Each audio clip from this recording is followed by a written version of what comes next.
죽음을 준비하던 한 노교수가 있었습니다. 세상에 남길 마지막 글을 쓰던 그는 독일 정부 고위직 명단에서 믿을 수 없는 공통점을 발견하게 됩니다. 그 이름들 속에 반복되던 익숙하지만 낯선 몇 글자. 김박, 이정, 최, 한국식 성씨. 그리고 그들은 단지 한두 명이 아니었습니다. 전체의 0.2 불과한 소수. 그러나 권력의 심장부를 장악하고 있던 그들. 처음엔 우연이라 생각했습니다. 하지만 파고들수록 그는 절대 말로 설명되지 않는 진실과 마주하게 됩니다. 그리고 마침내 그가 숨처럼 간직해온 오만과 냉소는 완전히 무너져 버렸습니다. 대체 이들은 어떻게 이 자리까지 올라왔을까요? 그가 죽기 전 마지막으로 깨달은 것은 단순한 성공이 아니었습니다. 그 전에 1초 만에 누를 수 있는 구독과 좋아요 버튼을 꾹 눌러주시면 영상 제작에 아주 큰 힘이 됩니다. 그럼 바로 시작하겠습니다. 저는 암과 함께 살아가는 법을 배우는 중입니다. 아니, 정확히는 암과 함께 죽어가는 법이겠죠. 의사는 제게 6개월을 남겨줬습니다.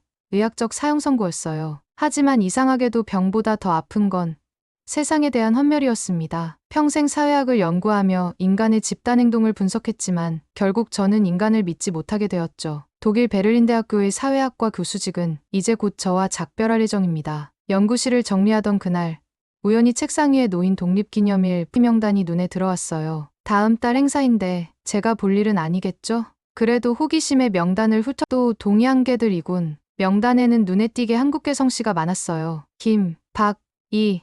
마치 독일이 아닌 다른 나라의 행사 같았습니다. 사회학자로서 저는 이런 소수민족의 과잉 진출을 경계하는 본능적 거부감을 느꼈죠. 제 연구 경력의 상당 부분은 이민자 집단의 사회적 영향력을 분석하는 데 썼으니까요. 암 진단을 받은 후 제 감정은 더 날카로워졌습니다. 세상을 떠나야 한다는 사실이 저를 더 냉소적으로 만들었어요. 제 연구실 문을 두드린 에릭을 보며 저는 생각했습니다. 내가 죽으면 이 자리는 누가 차지할까? 또 다른 김씨나 박씨. 에릭은 VIP 리스트에 대해 설명했습니다. 독립기념일 행사에 초대된 분들 명단이라고요. 고려인들이 왜 이렇게 많은지 의문을 품자 그는 명확한 통계를 언급했습니다. 고려인들은 독일 인구의 0.2 불과하지만 이 행사에서는 2%를 차지하고 있다고요. 이러한 비정상적인 분포가 바로 제가 문제라고 생각하는 부분이었습니다. 화학요법 후 메스꺼움이 밀려왔습니다. 저는 잠시 고개를 숙였어요. 죽음이 이렇게 고통스러울 줄 몰랐습니다. 육체적 고통보다 더 괴로운 건 무의미함이었죠. 평생 쌓아온 연구가 제 생각들이 저와 함께 사라진다는 현실이 저를 무력하게 만들었어요. 에릭은 통계청국장을 소개해주겠다고 제안했습니다. 고려인들에 대한 데이터를 좀 더 자세히 볼 수 있을 거라고요. 처음에는 거절했지만 그의 말 중 살아있는 역사라는 표현이 제 귀에 이상하게 들렸습니다. 저는 죽음을 준비하고 있었으니까요. 결국 그 국장을 만나기로 했습니다. 그날 밤 창문 너머로 베를린의 불빛을 바라보며 저는 생각했습니다. 제가 왜 그 명단에 그토록 반응했는지. 아마도 죽음을 앞둔 자의 마지막 분노였을 거예요. 세상에 대한, 그리고 제 자신에 대한 분노. 저는 이제 아무것도 바꿀 수 없는 사람입니다. 하지만 적어도 진실은 알고 싶었죠. 그것이 제 마지막 사회학 프로젝트가 될 것 같았습니다. 통계청국장 밀러는 제가 상상했던 것보다 훨씬 젊었습니다. 넥타이를 단정하게 맨 그는 자신감이 넘쳤어요. 저는 그를 의심스러운 눈으로 바라보았습니다. 병원 근처 카페에서 만난 우리는 서로 인사를 나눈 후 바로 본론으로 들어갔죠. 감정은 믿을 수 없습니다. 나는 평생 숫자만을 믿어왔어요. 첫 번째 차트가 화면에 나타났습니다. 고려인들의 사회 진출률, 경제 기여도, 교육 수준을 보여주는 그래프였어요. 저는 놀라움을 감출 수 없었습니다. 숫자들이 저희 가정을 완전히 뒤집고 있었거든요. 자료가 정확한지 의심스러웠지만 밀러는 모든 데이터가 검증되었다고 확신했습니다. 고려인들은 인구 대비 대학 진학률이 3배 높고 중소기업 창업률은 5배, 특허 출원은 7배가 넘는다고요. 세금 납부율, 사회봉사 시간, 범죄율까지 모든 지표에서 고려인들은 평균을 훨씬 웃돌았어요. 특히 놀라운 것은 그들의 폐쇄성이 아니라 개방성이었습니다. 독일인과의 결혼율, 다른 문화권과의 교류 지수도 높았죠. 이건 우연도 아니고 시스템 오류도 아닙니다. 이건 침투예요. 밀러는 이에 반박했습니다. 그들은 독일 국민이라고요. 제가 통계적으로 이런 성과는 비정상적이라고 주장하자 그는 마지막 슬라이드를 보여주었습니다.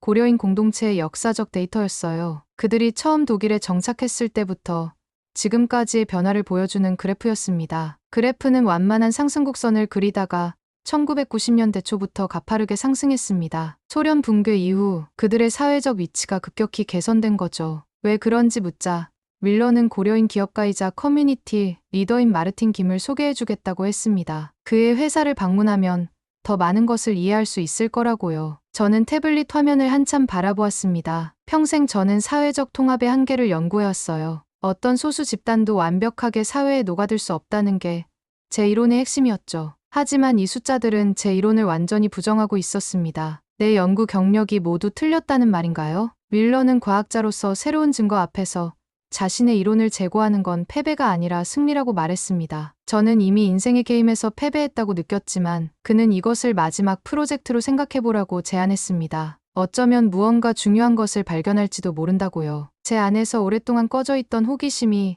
다시 불타오르는 것을 느꼈습니다. 죽음을 앞둔 사람에게 이런 감정은 낯설었어요. 저는 잠시 생각에 잠겼습니다. 그리고 마침내 결정했죠. 마르틴 김을 만나보기로 했습니다. 마르틴 김의 회사는 베를린 외곽에 자리했습니다. 현대적인 유리 건물이었지만 화려하지는 않았어요. 규모보다는 효율성에 중점을 둔 디자인이었습니다. 제가 로비에 들어서자 젊은 여성이 다가왔어요. 그녀를 따라 엘리베이터를 타고 올라갔습니다. 약 기운이 빠지면서 다리가 후들거렸지만 지팡이에 의지한 채 걸음을 옮겼어요. 죽음을 앞둔 사람의 호기심이란 이런 것일까요? 이상하게도 저는 설렜습니다. 마르틴 김은 40대 중반의 남성이었어요. 단정한 수트를 입고 있었지만 넥타이는 하지 않았습니다. 그는 따뜻한 미소로 저를 맞이했죠. 놀랍게도 그는 제 책 사회적 격차의 지속성을 읽었다고 언급했습니다. 제 책을 읽은 사람을 만나는 건 드문 일이었거든요. 마르틴의 회사는 소프트웨어 개발 회사였습니다. 5층짜리 건물 전체를 사용하고 있었어요. 우리는 각 부서를 돌아다니며 직원들을 만났습니다. 놀랍게도 직원들 중 고려인은 30% 정도였고 나머지는 다양한 국적의 사람들이었죠. 그의 회사가 고려인 기업이 아닌지 물었더니 마르틴은 자신들은 독일 회사이며 다만 고려인의 일하는 방식을 도입했을 뿐이라고 했습니다. 그들은 왜 저토록 조용하게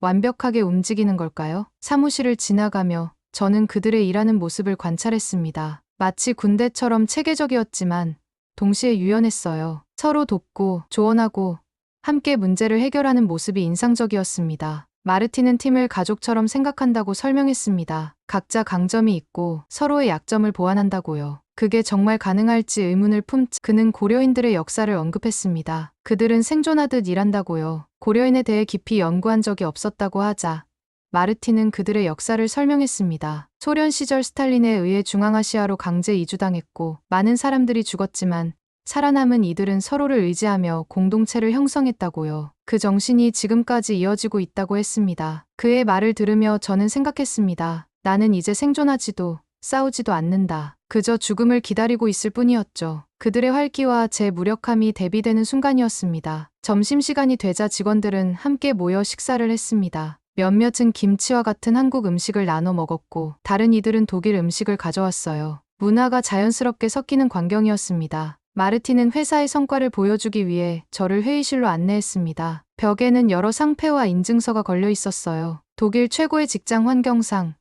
혁신기업상, 사회공헌상 등이었죠. 그리고 그 옆에는 직원들의 가족 사진이 붙어 있었습니다. 그는 이것이 진짜 성과라고 말했습니다. 행복한 가정, 교육받은 아이들, 안정된 생활. 그들은 이것을 위해 일한다고요. 저는 문득 제 삶을 돌아보았습니다. 저에게는 가족이 없었어요. 연구와 경력만이 전부였죠. 그리고 지금 저는 혼자 죽어가고 있었습니다. 마르틴에게 왜 저를 초대했는지 물었습니다. 그는 제가 고려인에 대한 GDF 다큐멘터리를 준비하고 있다는 소문을 들었고 제가 진실을 보기를 원했다고 말했습니다. 저는 놀랐습니다. 프로젝트는 비밀이었거든요. 그는 그들의 커뮤니티가 작아서 소문이 빨리 퍼진다고 설명했습니다. 저는 불편함을 느꼈습니다. 그들이 제 의도를 알고 있었던 거예요. 제가 고려인들의 이상한 성공의 의문을 품고 그것을 조사하려 한다는 사실을 말이죠. 솔직하게 그들이 의심스럽다고 말했습니다. 어떤 집단도 이렇게 성공할 수는 없다고요. 마르틴은 그것이 편견이라며 과학자로서 증거를 따라가야 하지 않겠냐고 반문했습니다. 다음 날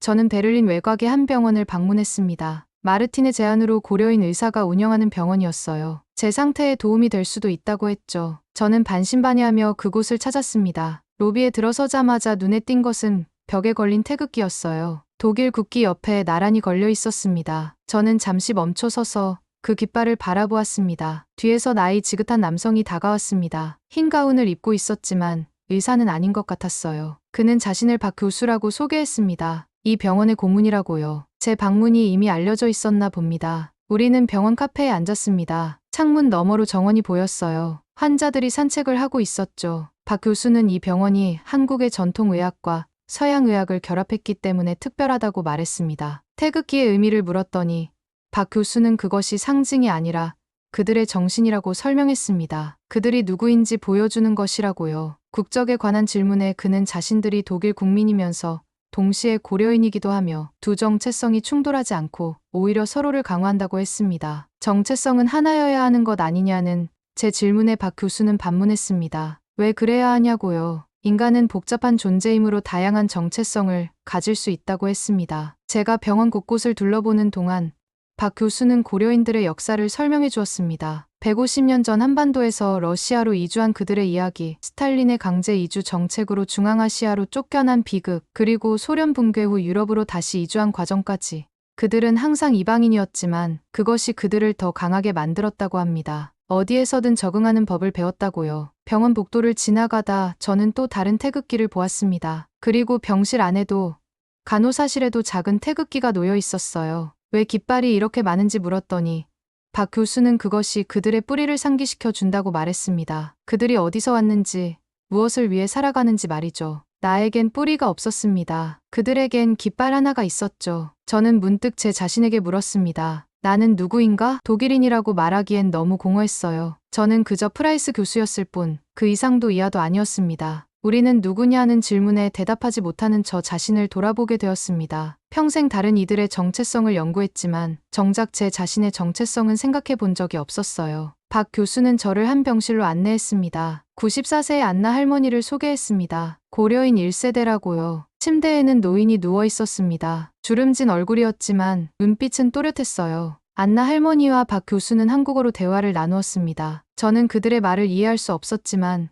그 따뜻함은 느낄 수 있었어요. 박 교수는 안나 할머니가 저에게 할 말이 있다고 전했습니다. 안나 할머니는 제 손을 잡고 고향이 그립지 않냐고 물었습니다. 저는 당황했어요. 여기가 고향이라고 대답하자 그녀는 슬픈 미소를 지었습니다. 모든 사람에겐 마음의 고향이 있다고요. 그녀의 몸은 여기 있지만 마음은 항상 고향을 그리워한다고 말했습니다. 그녀의 말이 제 가슴을 찔렀습니다. 저는 마음의 고향이 없었어요. 제가 그리워할 곳, 제가 속한 곳이 없었죠. 저는 눈물이 나려는 것을 필사적으로 참았습니다. GDF 프로듀서와의 만남은 계획대로 진행되었습니다. 우리는 다큐멘터리의 방향성에 대해 논의했어요. 처음에 저는 고려인들의 비정상적 성공에 의문을 제기하는 비판적 관점을 제안했습니다. 하지만 지난 며칠간의 경험이 저를 혼란스럽게 만들었죠. 프로듀서인 한스는 제가 어떤 각도로 접근하고 싶은지 물었습니다. 저는 객관적인 분석을 원한다고 말했어요. 데이터를 보여주고 시청자들이 판단하게 하는 것이요. 하지만 한스는 제가 사회학자로서의 견해를 밝혀야 한다고 주장했습니다. 아직 결론을 내리지 못했다고 말하자 그는 다음 달 방송을 목표로 하고 있으며 제 건강 상태를 고려해야 한다고 언급했습니다. 그의 말에 제 가슴이 아팠습니다. 그래요. 저는 죽어가고 있었죠.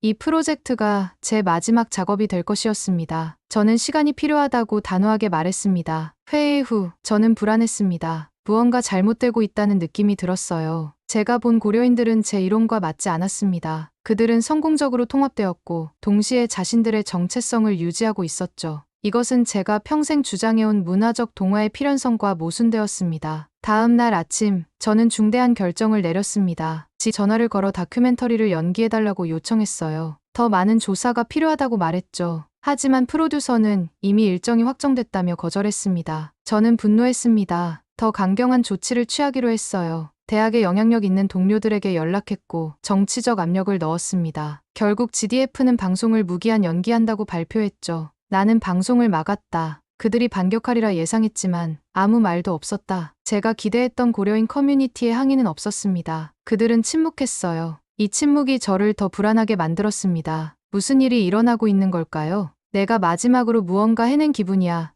에릭에게 말했습니다. 병원 침대에 누워 약물 치료를 받으며 저는 작은 승리감을 느꼈어요. 에릭은 고려인들이 방송 취소에 신경 쓰지 않는다고 말했습니다. 그들은 이미 다른 방식으로 대응하고 있다고요. 그는 태블릿을 꺼내 여러 신문 기사와 소셜 미디어 포스트를 보여주었습니다. 모두 고려인 커뮤니티에 관한 내용이었어요. 그들은 각자의 현장에서 조용히 한국식 위기 대응을 시연하고 있었습니다. 마르틴의 회사는 무료 코딩 교실을 열었고 박 교수의 병원은 취약계층을 위한 의료 봉사를 확대했습니다. 그들은 어떤 성명도 발표하지 않았지만 행동으로 보여주고 있었죠. 에릭은 그들이 말로 싸우지 않고 존재 자체로 말한다고 설명했습니다. 이 소식은 미디어에서 빠르게 퍼졌습니다. 사람들은 고려인 커뮤니티의 공헌을 칭찬했고 다큐멘터리 취소의 의문을 제기했어요. 여론이 완전히 그들 편이었습니다. 저는 패배감을 느꼈습니다. 아니, 그보다 더 복잡한 감정이었어요. 부끄러움, 혼란, 그리고 이상하게도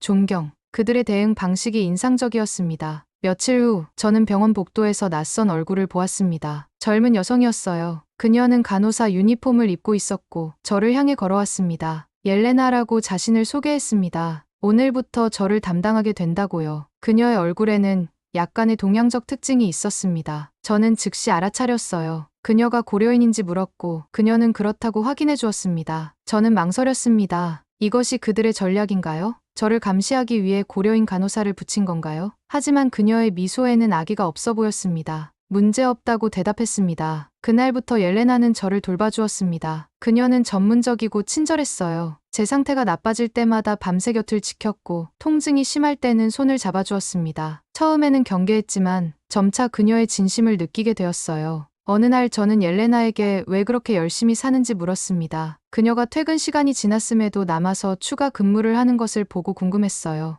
옐레나는 잠시 생각하더니 할머니의 말을 인용했습니다. 살아남으려면 2배 더 노력해야 한다고요. 그 의미를 묻자 그녀는 자신의 할머니 이야기를 들려주었습니다. 그녀의 할머니는 스탈린의 강제 이주 때 카자흐스탄으로 보내졌다고 합니다. 겨울에 기차로 몇 주를 이동했고 많은 사람들이 그 여정에서 죽었다고요. 할머니는 12살이었는데 부모님이 여정 중에 돌아가셔서 혼자 남았지만 살아남았다고 했습니다. 그리고 항상 말씀하셨다고요. 우리는 2배로 열심히 살아야 한다. 우리를 위해서, 그리고 살아남지 못한 이들을 위해서. 할머니는 의사가 되고 싶었지만 기회가 없었고 그래서 옐레나를 의사로 키웠다고 합니다. 그녀가 공부할 때마다 할머니는 옆에서 응원해 주었고 내가 2사람의 꿈을 이루는 거야 라고 말씀하셨다고 해요. 그 말, 내 어머니는 단 한 번도 해주지 않았소. 옐레나는 놀란 듯 했지만 곧 따뜻한 미소를 지었습니다. 각자의 방식이 있을 거라고요. 제 어머니는 항상 냉정했습니다. 감정을 보이는 것은 약점이라고 생각했죠. 옐레나는 많은 독일 부모님들이 그렇게 생각했을 거라고 말했습니다. 전쟁 이후 세대이기 때문이라고요. 왜 이렇게 친절한지 물었습니다. 제가 그녀의 커뮤니티를 공격했는데도 말이죠. 그녀는 잠시 침묵했습니다. 그리고 조용히 말했어요. 교수님, 당신은 죽음을 준비하고 계시죠. 우리는 삶을 증명하고 있어요. 그 차이일 뿐입니다. 그 순간 저는 눈물을 참을 수 없었습니다. 이 젊은 여성의 말이 제 가슴을 찔렀어요. 그녀가 옳았습니다. 저는 단지 죽음을 기다리고 있었을 뿐이었죠. 의미 없이, 분노하며, 세상을 의심하면서. 반면 그들은 매일 삶을 증명하고 있었습니다. 고통스러운 역사에도 불구하고, 아니 오히려 그 역사 때문에 더욱 강하게 살아가고 있었어요. 이 젊은 아이는 나보다 훨씬 단단했다. 옐레나는 제가 울어도 괜찮다고 말했습니다. 그녀의 할머니는 눈물도 힘이라고 하셨다고요. 저는 웃으며 눈물을 닦았습니다. 그녀는 할머니의 또 다른 말을 들려주었습니다. 적을 미워하지 마라. 그들도 누군가의 아들딸이다. 전쟁과 강제 이주를 겪으셨는데도 할머니는 미움을 품지 않으셨다고 합니다. 저는 부끄러움을 느꼈습니다. 저는 아무런 이유 없이 그들을 경계했어요. 단지 그들이 다르다는 이유만으로. 학자로서, 인간으로서 저는 실패했습니다. 옐레나가 특별한 사람이라고 말하자 그녀는 고개를 저었습니다. 그저 할머니의 가르침을 따르는 것뿐이라고요. 우리 모두는 서로에게 빚을 지고 있다고 말했습니다. 살아남은 자들은 죽은 이들에게, 현재는 과거에게, 강한 자들은 약한 이들에게 말이죠. 그 순간 저는 결심했습니다. 아직 시간이 남아 있었어요. 제가 할 수 있는 일이 있었습니다. 다음 날부터 저는 남은 체력을 모아 연구를 시작했습니다. 고려인 이주의 역사, 그들의 공동체 문화, 교육 철학에 대해 모든 자료를 찾아보았어요. 대학 도서관에서 책을 빌리고 인터넷에서 논문을 찾았습니다. 옐레나는 저를 도와 번역이 필요한 자료들을 읽어주었죠. 옐레나는 고려인 강제 이주에 관한 문서를 보여주었습니다. 1937년 스탈린의 명령으로 약 18만 명의 고려인이 중앙아시아로 강제 이주되었다고 해요. 저는 그 책을 읽으며 충격을 받았습니다. 기차에 실려 수천 킬로미터를 이동하는 동안 많은 사람들이 죽었어요. 도착 후에도 추위와 굶주림, 질병으로 고통받았습니다. 그럼에도 그들은 공동체를 유지했고 서로를 돌보았죠. 이런 고통을 겪고도 어떻게 증오하지 않을 수 있었는지 물었습니다. 옐레나는 그것이 그들의 선택이었다고 대답했습니다. 증오는 그들을 소모시킬 뿐이라고요. 더 조사를 진행하면서 저는 고려인들의 교육에 대한 열정을 발견했습니다. 극한의 상황에서도 그들은 자녀 교육을 최우선으로 여겼어요. 이것이 그들의 생존 전략이었습니다. 땅이나 재산은 빼앗길 수 있지만 지식은 빼앗길 수 없다고 믿었기 때문에 교육이 그들에게 가장 중요했다고 옐레나는 설명했습니다. 차파로프 교수의 연구소를 방문했을 때 저는 더 많은 것을 알게 되었습니다. 그는 고려인 디아스포라 연구의 권위자였어요. 그는 고려인의 역사를 생존의 역사라고 설명했습니다. 여러 번 뿌리 뽑혔지만 매번 다시 일어섰다고요. 그들의 정체성은 땅이 아니라 문화와 가치에 있었기 때문이라고 했습니다. 그의 말에 저는 무너졌습니다. 저는 평생 문화적 동화를 연구하며 소수 집단은 결국 주류 사회에 흡수된다고 주장해왔어요. 하지만 고려인들은 다른 경로를 보여주었습니다. 그들은 새로운 환경에 적응하면서도 자신들의 정체성을 유지했고 오히려 그 정체성이 그들의 성공을 이끌었죠. 나는 수십 년간 공동체를 해체하는 논문만 써왔다. 이제 그 공동체에 고개 숙여야 한다. 연구실로 돌아와 저는 제 저서들을 바라보았습니다. 평생의 연구가 잘못되었다는 것을 인정하는 건 쉽지 않았어요. 하지만 진실 앞에서 저는 겸손해져야 했습니다. 학자로서 그리고 인간으로서 저는 결단을 내렸습니다. 제 연구실로 돌아가 서재에서 제 저서들을 모두 꺼냈어요. 문화적 동화의 필연성, 소수 집단의 한계, 이민과 사회적 균열, 제가 평생 주장해온 이론들이었습니다. 벽난로 앞에 앉아 저는 한 권씩 책장을 뜯어 불에 던졌습니다. 상징적인 행동이었지만 저에게는 의미가 있었어요. 이것은 제 잘못된 신념과의 작별이었습니다. 죽기 전에 단 하나의 진실이라도 남기고 싶다. 다음 날 저는 GDF에 연락했습니다. 다큐멘터리를 재개하자고 제안했어요. 하지만 이번에는 다른 관점에서 고려인 커뮤니티의 성공적인 통합과 그들의 역사, 그리고 그들이 독일 사회에 기여한 바를 조명하는 방향으로 말이죠. 처음에 프로듀서들은 의심스러워했습니다. 제가 갑자기 입장을 바꾼 것에 놀랐던 거죠. 하지만 제가 수집한 자료와 연구 결과를 보여주자 그들도 점차 관심을 보였어요. 한스는 이 다큐멘터리가 매우 중요한 작업이 될 것 같다고 말했습니다. 다만 제 건강이 걱정된다고요. 저는 이 일을 마치기 전까지는 죽지 않을 거라고 웃으며 대답했습니다. GDF 다큐멘터리 방영이 다시 확정되었습니다. 저는 고려인 커뮤니티와 협력하여 내용을 구성했어요. 그들의 역사, 문화, 그리고 독일 사회에서의 역할을 객관적으로 보여주는 내용이었습니다. 제 건강 상태는 점점 악화되었지만 의지로 버텼습니다. 옐레나는 매일 저를 돌봐주었고 마르틴과 박 교수도 자주 병문안을 왔어요. 처음에는 적으로 생각했던 이들이 이제는 제 마지막 여정을 함께하는 친구가 되었습니다. 다큐멘터리 방영 전날 저는 라디오 인터뷰를 요청받았습니다. 건강상의 이유로 직접 출연할 수는 없었지만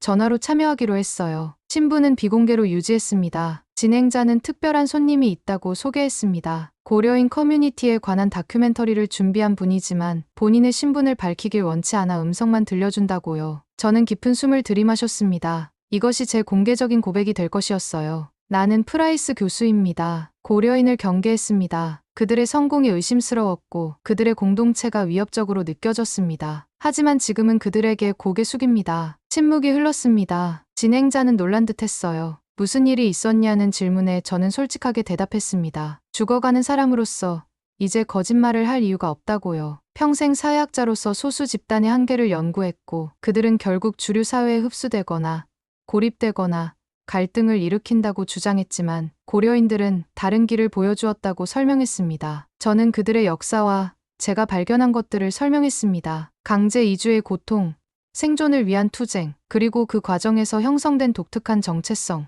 이건 내 사죄입니다. 그리고 내 유언입니다. 우리는 다양성을 두려워할 필요가 없습니다. 오히려 그것이 우리를 강하게 만들죠. 인터뷰 후 저는 더욱 평화로워졌습니다. 마지막 사명을 완수한 듯한 느낌이었어요. 병실로 돌아와 창밖을 바라보니 해가 지고 있었습니다. 아름다운 석양이었어요. 옐레나가 조용히 들어왔습니다. 그녀의 손에는 작은 태극기가 들려 있었어요. 그것은 저를 위한 선물이라고 했습니다. 그들 모두의 마음을 담아서요. 저는 감동했습니다. 그 작은 깃발을 받아 병상 옆 책상에 올려놓았어요. 그것은 단순한 천 조각이 아니라 한 민족의 영혼이었습니다. 생존과 희망, 그리고 회복의 상징이었죠. 옐레나에게 고마움을 표했습니다. 그녀가 제게 인간성을 다시 가르쳐 주었다고요. 그녀는 제가 그들에게 더 많은 것을 주었다고 말했습니다. 이해와 존중을요. 다큐멘터리는 다음 날 방영되었습니다. 저는 병원 침대에서 그것을 보았어요. 완벽했습니다. 객관적이면서도 감동적인 내용이었습니다. 마지막 장면에서